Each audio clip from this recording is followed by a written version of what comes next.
لو، دائیں طرف ہو جاؤ، اگر وہ اس کو کہے کہ میں مالدار ہوں، تم غریب آدمی ہو، میں تمہاری بات نہیں مانتا، اگر نہیں مانے گا تو چہرہ زخمی ہو جائے گا۔ زندگی میں جب بھی دیکھنے والے کی بات نابینا مانے گا تو فائدے میں رہے گا، نہیں مانے گا تو نقصان اٹھانا پڑے گا۔ سارے کے سارے نابینا اور دیکھنے والے حضرت محمد الرسول اللہ صلی اللہ علیہ وسلم ہیں، ان کے طریقے پر زندگی گزاریں گے تو کامیابی ملے گی، اگر ان کے طریقے سے ہٹ کر گزاریں گے تو کامیابی مل ہی نہیں سکتی۔ ایک ایک سنت حضور صلی اللہ علیہ وسلم کی، ایک ایک سنت ہفت اقلیم کی سلطنت سے زیادہ قیمتی ہے، ہفت اقلیم کی سلطنت سے زیادہ قیمتی ہے۔ 7 آسمان اور 7 زمینیں اور ان کے درمیان کے جتنے نقشے ہیں، یہ جتنی گاڑیاں اور جتنے جہاز اور جتنی فیکٹریاں اور جتنا سونا چاندی، اللہ کے نزدیک اس کی قیمت حضرت محمد صلی اللہ علیہ وسلم کی ایک انگلی کے پورے جتنی بھی نہیں۔ ایک استنجا سنت کے مطابق کر لو، بیت الخلاء میں بایاں پاؤں پہلے رکھنا ہے، نکلتے ہوئے دایاں پاؤں باہر نکالنا ہے۔ ابن عربی ایک امام ہے، انہوں نے لکھا ہے کہ استنجا سنت کے مطابق کرنے سے اللہ اتنا نور دیتے ہیں جتنا نور سورج اور چاند میں بھی نہیں۔ سورج اور چاند سے زیادہ نور ایک سنت کو پورا کرنے سے ملتا ہے۔ پھر پوری زندگی اللہ کے رسول کے طریقے پر گزاریں گے تو اس سے کتنا نور ملے گا۔ نماز سنت کے مطابق، وضو سنت کے مطابق، اس سے کتنا نور اللہ نصیب فرمائیں گے۔ اس لیے آپ کی سنت تو اللہ تو پہلا کام ہمارا کیا ہے؟ دل کے اندر یہ بٹھا لیں کہ اللہ سے ہوتا ہے، مخلوق سے نہیں ہوتا۔ اللہ کرتے ہیں اور حضرت محمد صلی اللہ علیہ وسلم کے طریقے پر کریں گے عمل تو پھر اللہ کرتے ہیں۔ دیکھو نا، خندق میں مسلمانوں کے پاس کیا تھا؟ پورا عرب اکٹھا ہو کر آ رہا ہے، ہزاروں کا لشکر ہے اور مدینہ منورہ کی بستی والے۔ اب سردی سخت تھی، خندق کی لڑائی جب ہوئی سخت سردی تھی، پہننے کے لیے کپڑے نہیں، گڑھا کھود کر اندر بیٹھتے تھے سردی سے بچنے کے لیے صاحب، پہننے کے لیے کپڑے نہیں، اور پیٹ پر پتھر باندھے ہوئے ہیں۔ بھوک کا یہ حال ہے کہ سب نے پیٹ پہ پتھر، اور نبیوں کے سردار نے 2 پتھر، پیٹ پہ 2 پتھر، اور پھر پیٹ بھوک کے لیے کھانا نہیں، سردی سے بچنے کے لیے کپڑے نہیں، لڑنے کے لیے ہتھیار نہیں۔ اور اس وقت جب وہ چٹان کھود رہے تھے تو اس وقت وہ خندق کھود رہے تھے، بیچ میں ایک چٹان نکل آئی، وہ کسی سے بھی نہیں ٹوٹتی تھی۔ آپ کو آ کر عرض کیا کہ سب نے زور لگا کر دیکھ لیا، آپ نے فرمایا لاؤ میں توڑتا ہوں۔ کدال لے کر اترے، اپنی چادر ایک طرف رکھی اور آیت پڑھی، وَتَمَّتْ كَلِمَةُ رَبِّكَ صِدْقًا وَعَدْلًا لَا مُبَدِّلَ لِكَلِمَاتِهِ۔ ایک کدال اس پر ماری تو 1/3 حصہ اس کا ریزہ ریزہ ہو گیا، روشنی نکلی۔ آپ نے فرمایا شام فتح ہو گیا، شام روم فتح ہو گیا۔ دوسری دفعہ ماری، پھر ایک روشنی نکلی، فرمایا ایران فتح ہو گیا۔ تو تیسری دفعہ کہ حبشہ اور یمن کے علاقے فتح ہو گئے۔ اب وہ جو منافقین تھے وہ آپس میں وہ ہنستے تھے، غر ہؤلاء دینہم، قرآن میں اللہ نے ان کی بات نقل کی، کہتے تھے ان کے دین نے ان کو پاگل کر دیے، دھوکے میں ڈال دیا ہے، کھانے کے لیے روٹی نہیں۔ کہتے ہیں روم اور امریکہ فتح ہو گئے۔ روم اور ایران اس زمانے میں ایسے تھا جیسے آج کل کوئی امریکہ یا کوئی بڑی سلطنتیں ہوں، تو اس طرح اس زمانے کی بڑی سلطنتیں وہی تھی۔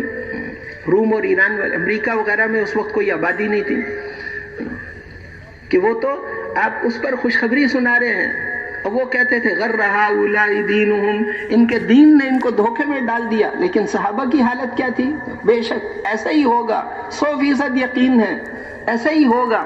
بعد میں جب یہ ملک فتح ہوئے تو وہ صحابہ ان کو کہتے تھے کہ تم نے فتح نہیں کیے، یہ تو چابیاں حضور لے کر دے گئے تھے، تو اللہ کے نبی ہمیں لے کر دے گئے تھے کہ میرے ملک کی حکومت وہاں تک، میرے امت کی حکومت وہاں تک پہنچے گی۔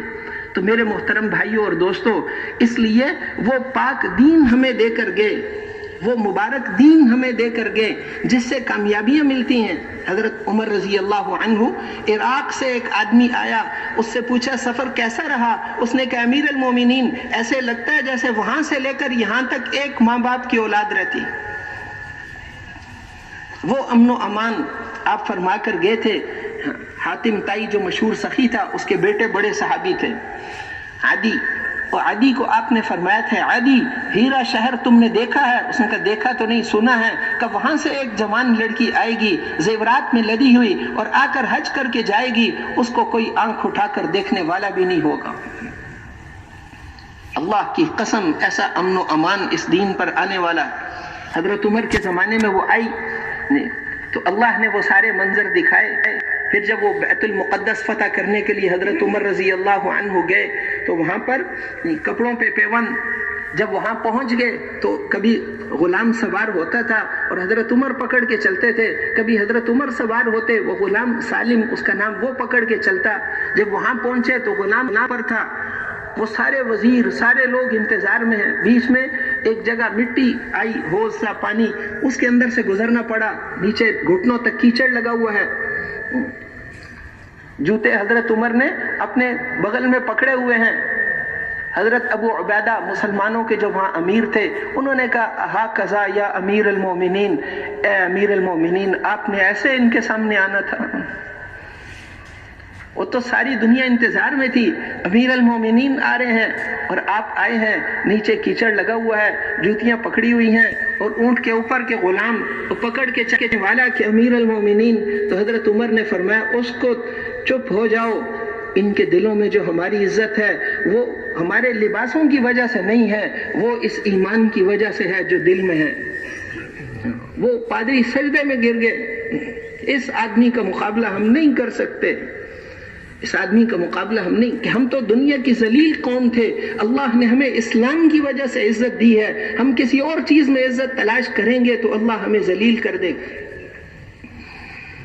تو میرے محترم بھائیوں اور دوستوں، اس لیے اللہ کرتے ہیں جیسے اللہ نے پہلے بھی کر کے دکھایا. اب حضرت ابراہیم علیہ السلام اللہ جل شانہ کا جو حکم آتا پور اسلام، ہم ان کا قصہ سنا کر اللہ نے فرمایا کہ اسلام اس طرح ہوتا ہے. آگ میں جانا ہے کہ حاضر فرشتے آئے کہ یہ ہواؤں کا فرشتہ جبرائیل علیہ السلام نے کہا یہ پانی کا فرشتہ اگر آپ حکم دیں تو یہ ان کی یہ آگ اڑا کر انہی پر ڈال دیں، یہ اس کو بجھا دیں. تو آپ ان سے ناراض ہو گئے. اما الیک فلا، اما الیک فلا، تمہاری مدد کی کوئی ضرورت نہیں. حسبی اللہ و نعم الوکیل، میرا اللہ میرے لیے کافی ہے، میرا اللہ کافی ہے. فرشتوں سے بھی مدد نہیں لی. پھر اللہ جل شانہ نے فرشتے نہیں بھیجے، پھر خود حکم دیا یا نار کونی بردا وسلاما علی ابراہیم، اے آگ ٹھنڈی ہو جا. اللہ نے فرمایا ٹھنڈی ہو جا، تو پوری دنیا میں جہاں بھی آگ چل رہی تھی سب ٹھنڈی ہو. پہلے زیادہ سردی، پھر فرمایا سلاما، سلامتی والی ٹھنڈی، ٹھنڈک میں کمی آ گئی. ابراہیم علیہ السلام فرماتے تھے زندگی کے سب سے بہترین دن وہ تھے جو آگ میں گزرے. اللہ کا حکم پورا کرو، چاہے لوگوں کی نظر میں آگ ہو لیکن اس کو اللہ جنت جیسا بنا دیں گے اندر. پھر اب حکم آیا کہ اپنی بیوی کو اور بیٹے کو جنگل میں چھوڑ آؤ. لبیک اللہم لبیک، اے اللہ حاضر آپ کا اتنا بڑا احسان ہے، اتنی بڑی ذات مجھے حکم دیتی ہے، میری عزت کے لیے یہی کافی ہے. نقصان تو ہو ہی نہیں سکتا، اللہ کے حکم کو پورا کرنے میں نقصان ہو ہی نہیں سکتا، اس لیے میں تیار ہوں. اپنے بیوی اور بچے کو وہاں جنگل میں چھوڑ کر آ گئے. اس وقت خانہ کعبہ طوفان نوح میں اٹھا لیا گیا تھا، وہاں خانہ کعبہ بھی نہیں تھا، صرف کالے پہاڑ اور ریت. حضرت ابراہیم علیہ السلام بیوی بچے کو وہاں چھوڑ کر آ گئے. اب وہاں پر کوئی چیز نہیں. وہاں جب پہنچے بیوی کو کہا سواری سے اترو، تھوڑی سی کھجوریں اور پانی، دودھ پیتا بچہ، عورت ذات دودھ پیتا بچہ.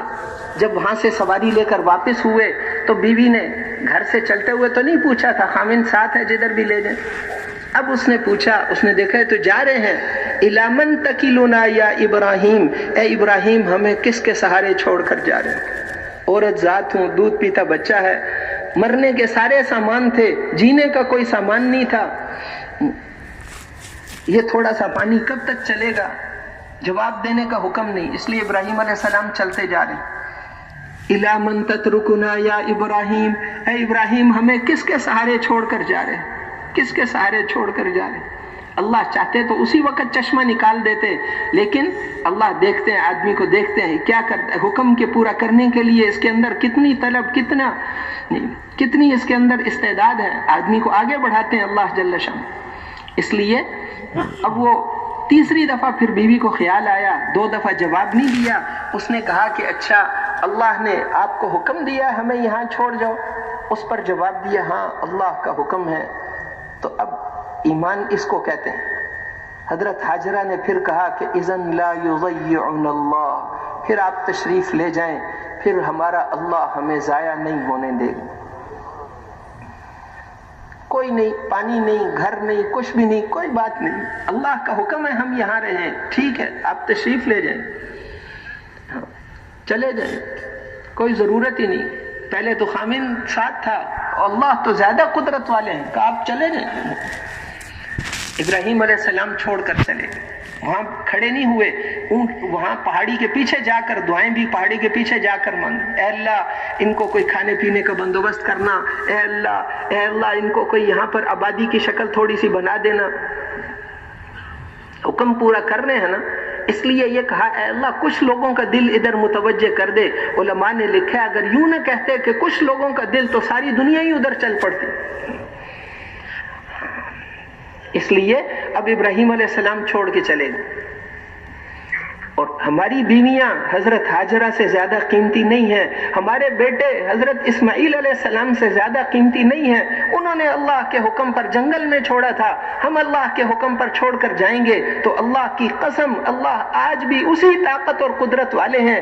ہمارے اللہ جس طاقت اور قدرت اور کبریائی اور شان والے حضرت ابراہیم علیہ السلام کے زمانے میں تھے، اور ہمارے اللہ جس طاقت اور قدرت اور شان کے ساتھ حضرت محمد الرسول اللہ صلی اللہ علیہ وسلم کے زمانے میں تھے، ہمارے اللہ آج بھی اسی طاقت اور قدرت اور شان کے ساتھ، وہ نعوذ باللہ بوڑھے نہیں ہوتے، کمزور نہیں ہوتے، وہ آج بھی اسی شان اور قدرت کے ساتھ ہیں۔ جیسے ان کے بیوی بچوں کی حفاظت کی تھی، اللہ آج بھی ہمارے بیوی بچوں کی حفاظت کریں گے جب اللہ کے حکم کی وجہ سے چھوڑ کر جائیں گے۔ چنانچہ وہ چھوڑ کر چلے گئے۔ اب بیوی نے کتنے تھوڑا پانی استعمال کیا ہوگا، تھوڑا سا پانی چھوڑ کر گئے تھے جلدی ختم نہ ہو جائے، اور تو کچھ ہے نہیں، انتظام تو کرنا ہے، فکر کرنی چاہیے۔ اب وہ پانی ختم ہو گیا، کھجوریں ختم ہو گئیں، اب ماں کی چھاتی میں دودھ ہی نہیں، بیٹا رو رہا ہے بھوک کی وجہ سے۔ ایسا وقت آ گیا، یہاں تک معاملہ پہنچا کہ بیٹا تڑپ رہا ہے۔ اب وہ جلدی سے صفا پہاڑی تھی، مایوس نہیں ہوئی، اللہ کرے گا، صفا پہاڑی پہ چڑھ گئی، کوئی نظر آئے اللہ کیسے کریں گے، اللہ کیسے کریں گے۔ پھر مروہ پہاڑی تھی، اس پر گئیں، بیچ میں بچہ نظر نہیں آتا تھا تو دوڑتی تھی۔ وہ دوڑنا اللہ کو اتنا پسند آیا کہ اللہ نے فرمایا قیامت تک جو بھی حج یا عمرہ کرنے آئے گا اس کو یہاں دوڑنا پڑے گا، نبیوں کے سردار آئیں گے ان کو بھی یہاں دوڑنا پڑے گا۔ یہ جہاں مائی حاجرہ دوڑی تھی، یہ حکم پورا کرنے کے لیے یہاں رکے تھے، یہ اللہ کو پسند ہے۔ 7 چکر پورے ہو گئے، پھر فرشتے کی آواز آئی، جبرائیل علیہ السلام کی آواز آئی، تو پہلا لفظ حضرت حاجرہ نے یہی کہا کہ اللہ نے تمہیں بھیجا ہے نا، اللہ نے بھیجا ہے تو آؤ کیا مدد کرو گے۔ وہ جہاں بچہ تھا فرشتے نے پر مارا تو پانی نکلا۔ اب اللہ جل شانہ نے یہ فیصلہ کیا ہوا تھا کہ اس کو پوری دنیا کے لیے ایک نہر، ایسا پانی، اللہ کی رحمت کو جوش آیا کہ یہ پانی پوری دنیا میں پھیل جائے۔ ایک وہ حضرت حاجرہ آئیں، آ کر اس کو روکنے لگیں، ریت ڈال کے، مٹی ڈال کے، اب وہ پانی تو ادھر سے توڑ دیتا، ادھر سے توڑ دیتا، پھر ادھر سے جوڑتی پانی ریت، پھر ادھر سے توڑ دیتا۔ تو انہوں نے کہا زمزم زمزم زمزم، ٹھہر جاؤ ٹھہر جاؤ ٹھہر جاؤ۔ جب بار بار کہا ٹھہر جاؤ تو اللہ نے اپنا فیصلہ بدل دیا کہ حاجرہ کہتی ہے ٹھہر جاؤ تو ٹھہر جاؤ۔ اللہ کا فیصلہ تھا پانی جاری ہو، لیکن حاجرہ کہتی ہے ٹھہر جاؤ، فیصلہ ہی بدل دیا۔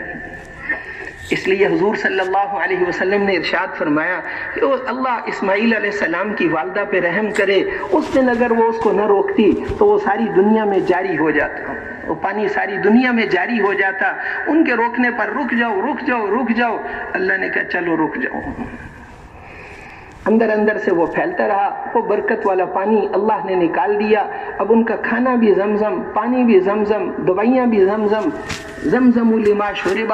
کتنے سال اللہ نے ان کو پالا، وہاں تو نہ روٹی نہ گندم نہ کچھ، بھوک لگتی زمزم پیتے بھوک ختم، پیاس لگتی زمزم پیتے پیاس ختم، بخار ہو جاتا بیمار ہو جاتے زمزم پیتے بخار ختم بیماری ختم۔ زمزم لما شرب، زمزم جس مقصد کے لیے پیو اللہ وہ مقصد پورا کر دے۔ اللہ قدرت والے ہیں، کر کے دکھا رہے ہیں، کرنے والے اللہ ہیں۔ الحمدللہ رب العالمین، پہلی آیت میں یہ بتایا کہ چیزوں سے نہیں پلتے تم، دکانوں سے نہیں پلتے، الحمدللہ رب العالمین، سارے جہان والوں کو پالنے والے اللہ ہیں۔ جنت میں ہم کھربوں کھربوں کھربوں سال رہیں گے، وہاں ہماری کوئی دکان ہوگی؟ وہ اللہ جو وہاں 70 ہزار کھانے ایک دسترخوان پر کھلائیں گے، وہی اللہ یہاں بھی روزی دیتے ہیں۔ جہاں سے ملتا ہوا نظر آ رہا ہے، یہاں سے نہیں ہوتا، اللہ کرتے ہیں، اللہ کرتے ہیں۔ ہاتھی کے 2 قسم کے دانت ہوتے ہیں، ایک جو نظر آ رہے ہیں ان سے نہیں کھاتا، ایک اندر دانت ہیں جن سے کھاتا ہے وہ نظر نہیں آتے۔ ایسے ہی جہاں سے ہمیں ملتا ہوا نظر آ رہا ہے یہاں سے نہیں ہوتا، اللہ کا ایک غیبی نظام ہے اس سے ہوتا ہے۔ اللہ کرتے ہیں، اللہ کرتے ہیں، مخلوق سے نہیں ہوتا، اللہ سے ہوتا ہے۔ اللہ نے ریت میں پال کر دکھا دیا۔ جب زمین بنائی پہلے بھی یہیں پر، وہیں خانہ کعبہ والی جگہ پہ زمین پانی سے زمین بنا کر دکھا دی۔ ہم جو مرضی چاہیں پیدا کر دیں، جس طرح چاہیں پیدا کر دیں، پیدا کرنے میں کسی کے محتاج نہیں، جو چاہیں پیدا کر دیں اور جو چاہیں بنا دیں۔ اور پھر اللہ جل شانہ جیسے قدر انسان کو کیسے بنا دیا، اسی طرح زمین بنائی، ریت میں ان کو پال کر دکھا دیا۔ پھر یہ بھی بتایا کہ حفاظت بھی ہم کرتے ہیں، حفاظت بھی ہم کرتے ہیں۔ اللہ کا جو حکم آیا ابراہیم علیہ السلام پورا کر دیں۔ پھر حکم آیا بیٹے کو ذبح کر کے آؤ، اللہ جل شانہ نے حکم دیا، اب اسی وقت لبیک اللہم لبیک، اے اللہ حاضر اتنی بڑی ذات مجھے حکم دیتی ہے، اس میں تو کامیابی، ایک دفعہ بھی کیوں نہیں کہا، جو حکم ہے وہی پورا کر، اسی میں کامیابی ہے۔ پھر اللہ نے ان سے بیت اللہ بنوایا، وَإِذْ يَرْفَعُ إِبْرَاهِيمُ الْقَوَاعِدَ مِنَ الْبَيْتِ وَإِسْمَاعِيلُ، ابراہیم علیہ السلام اور اسماعیل علیہ السلام نے مل کر وہ خانہ کعبہ بنایا۔ اس کی بنیادیں آج بھی وہی ہیں جو ابراہیم علیہ السلام نے اپنے ہاتھوں سے رکھی تھی۔ اوپر کی تعمیر تو بدل گئی، اس کی بنیادوں کے پتھر اور وہی مٹی جو حضرت ابراہیم علیہ السلام اور حضرت اسماعیل علیہ السلام نے جو بنیادیں بنائی تھیں، خانہ کعبہ کی بنیادیں آج بھی وہی پتھر۔ پھر اللہ نے ان کو خانہ کعبہ بنانے کے بعد فرمایا کہ آواز لگاؤ حج کے لیے، تو انہوں نے عرض کیا اللہ میری آواز کہاں تک پہنچے گی؟ اللہ جل شانہ نے فرمایا تم آواز لگاؤ، پہنچانا تو ہمارا کام ہے۔ حضرت ابراہیم علیہ السلام نے آواز لگائی خانہ کعبہ کے قریب، اے لوگو اللہ کا گھر بنایا ہے، آؤ حج کے لیے عمرے کے لیے اللہ کے حکم سے آؤ۔ تو اللہ نے وہ آواز مشرق مغرب شمال جنوب تک پہنچا دی، روحوں تک بھی پہنچے۔ جس جس نے لبیک کہا تھا ان کو اللہ توفیق دیتے ہیں۔ حج چاہے 10 لاکھ کا ہو جائے چاہے جتنا بھی، لیکن لے کر اللہ جاتے ہیں، لے کر اللہ جاتے ہیں۔ تو اس لیے اللہ جل شان، اس لیے حضرات فرماتے ہیں جب بھی تقاضا آئے تو لبیک کہو، جس جس نے لبیک کہا تھا اس کو اللہ توفیق نصیب فرماتے ہیں۔ اور پھر اس کے بعد تو میرے محترم بھائیوں اور دوستوں، یہ پورے کا پورا اللہ جل شانہ کرتے ہیں، کرنے والے اللہ ہیں، کرنے والے اللہ ہیں۔ دیکھو نا بدر میں تھوڑے سے مسلمان 313، 10 بھی تلواریں پاس نہیں تھی، اور ادھر 1000 ہر قسم کے ہتھیار ان کے پاس، جدید ترین جدید اس زمانے کے جدید اور قدیم ہتھیاروں سے مسلح، 1000 آدمی ہر قسم کے، روزانہ 10-11 اونٹ، ایک دن 10 ایک دن 11 اونٹ ذبح کرتے تھے۔ ہر ایک کے پاس سامان ہے، ان کے پاس ساروں کے پاس تلواریں ہیں، نیزے ہیں، ہتھیار ہیں، ان کے پاس تلواریں ہیں، صحابہ کے پاس نمازیں ہیں۔ آج پتہ چلے گا کہ تلواریں جیتتی ہیں یا نمازیں جیتتی ہیں۔ ان کے پاس تو تلواریں بھی نہیں، لاٹھی ڈنڈے بھی نہیں، سب کے پاس 313 اور لاٹھی ڈنڈے بھی نہیں۔ لاٹھی ڈنڈے بھی نہیں. تو پھر اللہ جل شانہ نے مدد فرمائی. ان کو فرمایا کہ ہم 3000 فرشتے آسمانوں سے ہم نے تمہاری مدد کے لیے بھیجے ہیں. اور پھر 2 بھائی تھے, چچا زاد بھائی 2, وہ آئے, انہوں نے کہا ہم تماشا دیکھنے آئے, لڑیں گے نہیں. پہاڑی پر بیٹھ کر, قریب سامنے پہاڑی پر بیٹھ کے, پہلی جنگ ہے, ہم جنگ کا دیکھنے کے لیے آئے. وہ کہتے ہیں جب جنگ شروع ہوئی تو اس وقت آسمان سے بادل اتر رہے تھے, ان میں گھوڑوں کے ہنہنانے کی آوازیں, جلدی چلو. جبرائیل علیہ السلام نے جو گھوڑے کو کہا تو وہ تو دونوں بے ہوش ہو. ایک کی تو اس کے خوف کے مارے جان نکل گئی, وہ جو آواز سنی تو اس سے جان نکل گئی. اونچی آواز والے بہت آپ کے چچا, ان کو لڑائی کے بعد, بدر کی لڑائی کے بعد ایک چھوٹے قد والے صحابی پکڑ کے گرفتار کر کے لا رہے تھے. ایسے جیسے اس آدمی نے نہیں پکڑا, مجھے تو اس آدمی نے کے پاس جائیں گے کہ کامیابی دنیا کی چیزوں میں نہیں ہے, اپنی صلاحیتوں کو اس مچھر کے پر پہ ضائع نہ کرو. یہ دنیا کی قیمت تو ایک مچھر کا پر بھی نہیں ہے. یہ ساری دنیا, اس کی قیمت اللہ کے نزدیک کچھ نہیں. جیسے مٹی بے قیمت ہے, مٹی سے نکلنے والی ساری چیزیں, پیٹرول, سونا, چاندی, اللہ کے نزدیک مٹی کی طرح بے قیمت ہیں. اس پر محنت کرنے والا بھی مٹی کی طرح بے قیمت ہو جاتا ہے. اور حضور صلی اللہ علیہ وسلم قیمتی ہیں. یہ پوری دنیا کوڑا کباڑ ہے, اور اس میں قیمتی چیز وہ صرف محمد الرسول اللہ صلی اللہ علیہ وسلم ہے. اور جو ان کے رنگ میں رنگا ہوا ہوگا وہ قیمتی بنے گا. حضرت ابو بکر صدیق رضی اللہ عنہ صرف اس امت میں سے سب سے قیمتی نہیں, بلکہ پوری امتیں, نبیوں کے بعد سب سے بڑا درجہ, 1.25 امتوں میں سے سب سے بڑا درجہ حضرت ابو بکر صدیق رضی اللہ عنہ کا ہے. کیوں؟ اس لیے کہ وہ حضور صلی اللہ علیہ وسلم کے رنگ میں رنگے ہوئے تھے. جو ان کے رنگ میں رنگا ہوا ہوگا وہ قیمتی بنے. جان لگائی ہے, اب ایسی ماریں کھائی ہیں آپ کے ساتھ کہ یہ ناک منہ کے برابر ہو جاتا, پہچانے نہیں جاتے تھے. یہ جو بڑے جسٹس, فیصلے کرنے والے, حضرت ابو بکر کا درجہ, بڑے تاجر اور اسلام سے پہلے فیصلے کرنے والے, لیکن سب کچھ اپنا دین پر لگا دیا, سب کچھ لگا دیا. ہجرت پر جب حضور صلی اللہ علیہ وسلم کے ساتھ ہجرت میں گئے تو اس وقت اپنے سارے پیسے لے کر چلے گئے, گھر میں 1 روپیہ بھی نہیں چھوڑا, گھر میں کچھ بھی نہیں چھوڑا. آج اگر کوئی ایسا کرے تو لوگ مفتی صاحب کے پاس جائیں گے کہ میرا خامن, عورت جائے گی کہ میرا خامن سب کچھ لے کر چلا گیا. مفتی صاحب کہیں گے یہ تو جائز نہیں, لیکن ہم کہتے ہیں سب سے بڑے مفتی, پہلے مفتی حضرت ابو بکر صدیق رضی اللہ عنہ تھے. وہ اس لیے کر کے گئے کیونکہ گھر میں دین کا ماحول بنایا تھا. وہ مسجد والے سارے اعمال گھروں میں شروع کیے تھے. مسجد میں حضرت عائشہ رضی اللہ عنہا فرماتی ہیں ہمارے گھر میں روزانہ مشورہ ہوتا تھا. یہ سارے کے سارے اعمال گھر میں, دین کی باتیں, قرآن کی آیتیں, حدیث کی, یہ ساری چیزیں, ان کا آپس میں مذاکرہ ہوتا تھا. دین کا سیکھنا سکھانا تھا. وہ مبارک ماحول تھا گھر کے اندر, جس کی وجہ سے بچیوں نے یہ کہا کہ آپ اللہ کے رسول کے ساتھ جا رہے ہیں, آپ سارا کچھ لے کر چلے جائیں, ہمیں اللہ پالیں گے. اسی لیے جب دادا, بچیوں کا دادا حضرت ابو بکر رضی اللہ عنہ کے والد وہ آئے اور انہوں نے کہا کہ مجھے لگتا ہے کہ ابو بکر خود بھی چلے گئے اور سب کچھ بھی ساتھ لے گئے, تمہارے لیے کچھ چھوڑ کر نہیں گئے. تو انہوں نے کہا کہ نہیں دادے, وہ نابینا تھے, ان کے جو والد تھے وہ نابینا تھے. تو انہوں نے, بچیوں نے کہا کہ نہیں دادے ابا, وہ تو بہت کچھ ہمارے لیے چھوڑ کر گئے ہیں. اوکے, ہم نے جلدی سے درم دینار, اس زمانے میں درم دینار چلتے تھے, وہ پتھروں جیسے ہوتے تھے, وہ لا کر وہاں بھر دیے جہاں وہ پیسے رکھا کرتے تھے, درہم رکھتے تھے. حضرت ابو بکر رضی اللہ عنہ ادھر لا کر پتھر بھر کے اوپر کپڑا ڈال کے کہتے ہیں ہم نے نابینے دادے کا ہاتھ پھرا دیا کہ دیکھو کتنی خیر وہ چھوڑ کر گئے. پیسے کا لفظ نہیں بولا, کہ بہت کچھ چھوڑ کر گئے ہیں, بہت کچھ چھوڑ کر گئے ہیں, کہ چلو پھر تو تمہارا گزارا ہو جائے گا. گھر والوں کو, کیونکہ دین کا ماحول تھا, اس لیے گھر والوں نے, بچیوں نے کہا کہ آپ جیسے چاہیں لے جائیں اپنی بیوی کو اور اپنی چھوٹی چھوٹی نابالغ اولاد کو. ان کافروں کے بیچ میں ایسے چھوڑ کر دیے جیسے یہ زبان 32 دانتوں کے بیچ میں ہے, ایسے وہاں پر چھوڑ کر اللہ کے لیے چلے گئے. اور وہ مکے والے جب شروع میں تکلیفیں پہنچاتے تھے تو یہ حضرت عبداللہ بن مسعود, یہ غریب صحابہ جو تھے, وہ تو ہمت نہیں کرتے تھے, بڑے بڑے سردار مار رہے ہیں. تو وہ حضرت ابو بکر صدیق رضی اللہ عنہ وہ صرف آگے بڑھتے تھے, ان سارے سرداروں سے لڑتے تھے. اتقتلون رجلا ان یقول ربی اللہ, تم اس لیے ان کو مارتے ہو کہ یہ کہتے ہیں میرا رب اللہ ہے. فرعون کی قوم کا ایک آدمی تھا جو چھپ کے مسلمان ہوا تھا. یہ اس کے الفاظ تھے. وہ کہتا تھا اتقتلون رجلا ان یقول ربی اللہ، فرعون کے دربار میں، کہ تم اس لیے موسیٰ علیہ السلام کو مارتے ہو، یہ کہتے ہیں میرا رب اللہ ہے، میرا رب اللہ ہے. اس نے 2 رکوع پورے اللہ نے قرآن پاک میں اس داعی نے، فرعون کی قوم کا جو آدمی تھا چھپا کر ایمان لایا تھا، اس نے دربار میں جو تقریر کی تھی 2 رکوع میں اللہ نے وہ سنائی.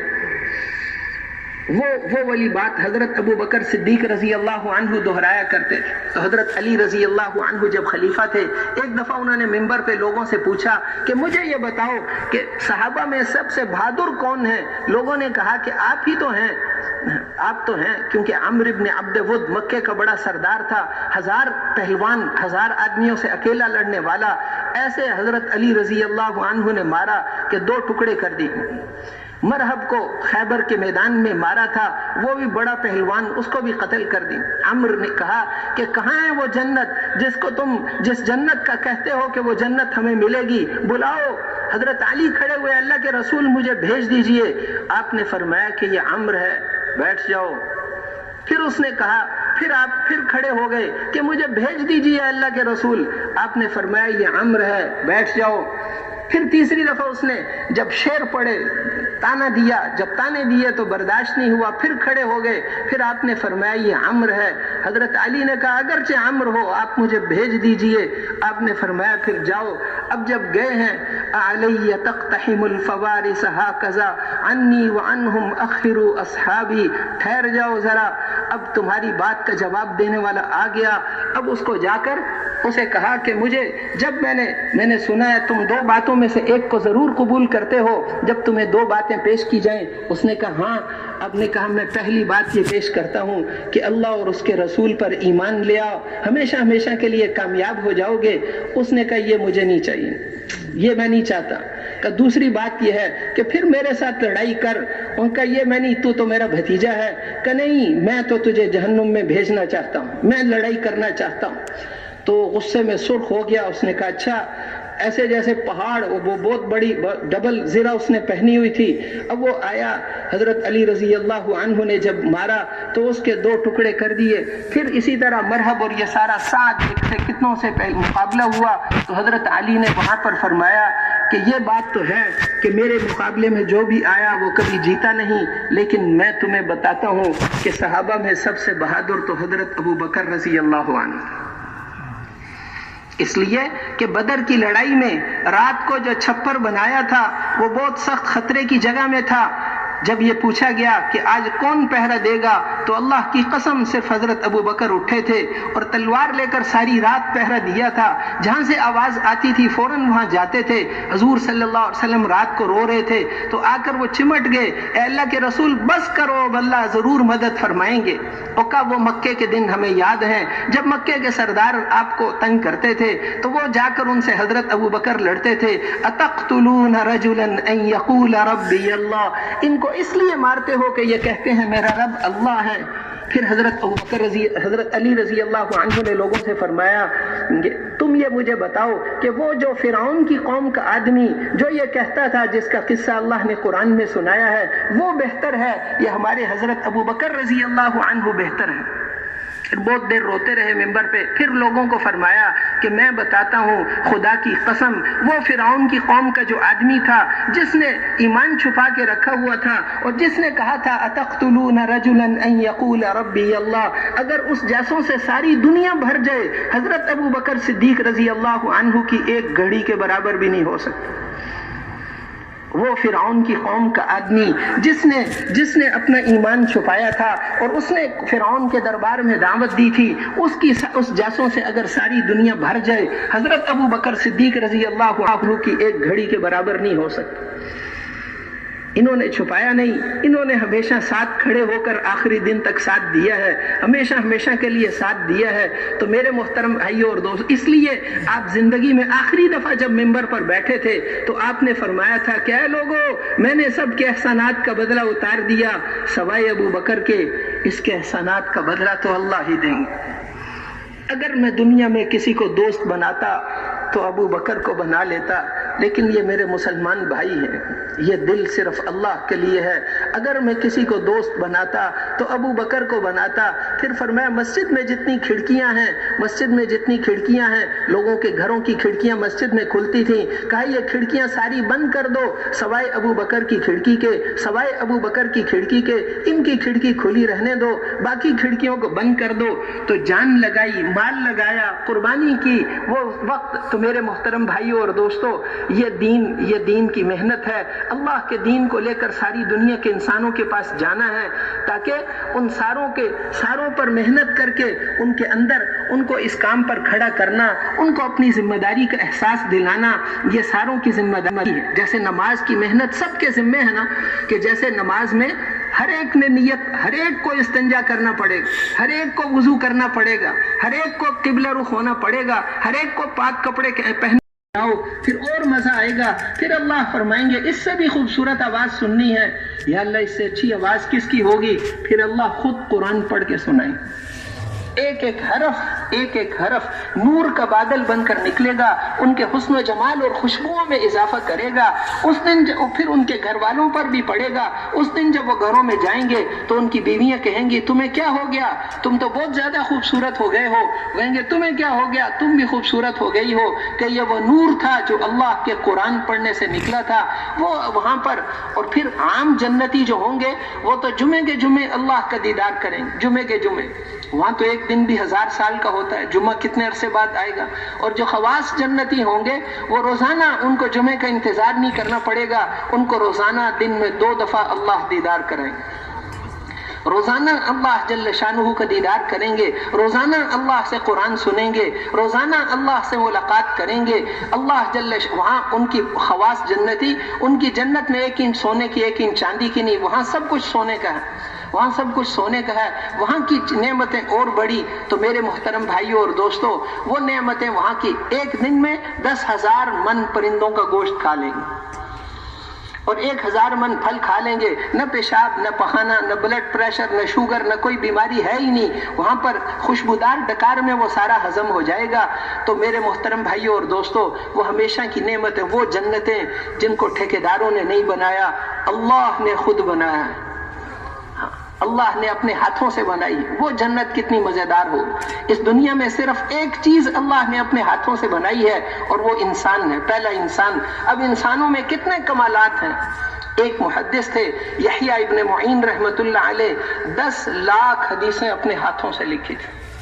اس زمانے میں ایسے قلم نہیں ہوتے تھے، 10 لاکھ حدیثیں اللہ کے رسول کی اپنے ہاتھوں سے۔ امام احمد بن حنبل اور بڑے علماء کہتے تھے کہ جس حدیث کے بارے میں یحییٰ ابن معین کہیں گے کہ لا ادری، میں نہیں جانتا، وہ حضور کی حدیث ہی نہیں ہوگی، اتنی محنت کی۔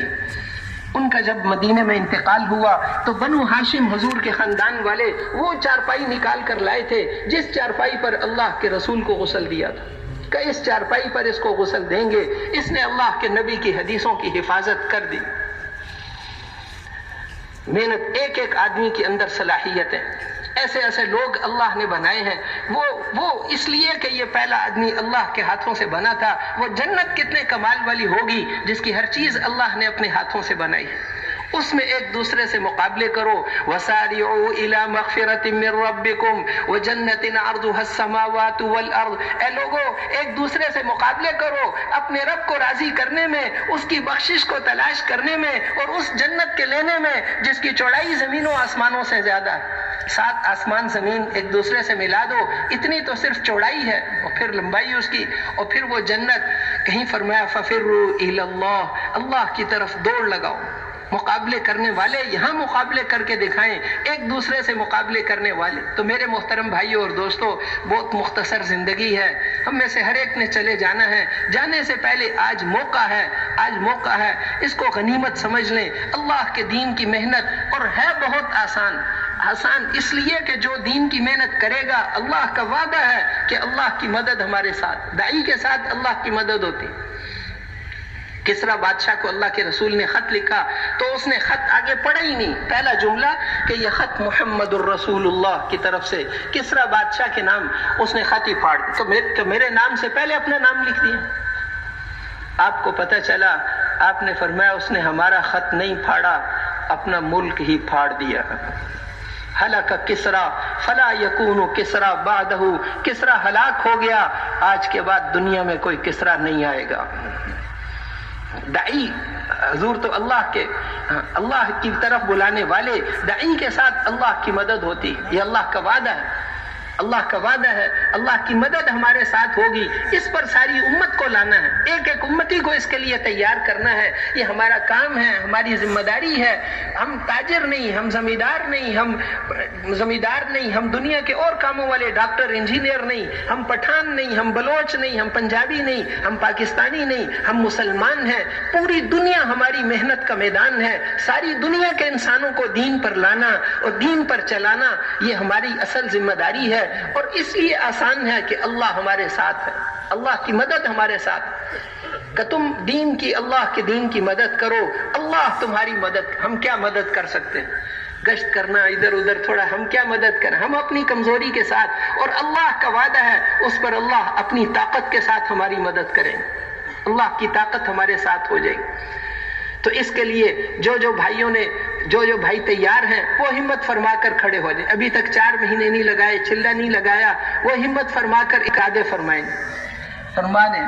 اللہ کے راستے میں ایک ایک قدم چلنے پر 700 نیکیاں ملیں گی، 700 گناہ معاف ہوں گے، 700 درجے بلند ہوں گے، 700 درجے بلند ہوں گے ایک ایک قدم پر۔ فرمائیں جی، ہمت کر کے فرمائیں، اللہ جل شانہ قبول فرمائے، اللہ قبول فرمائے۔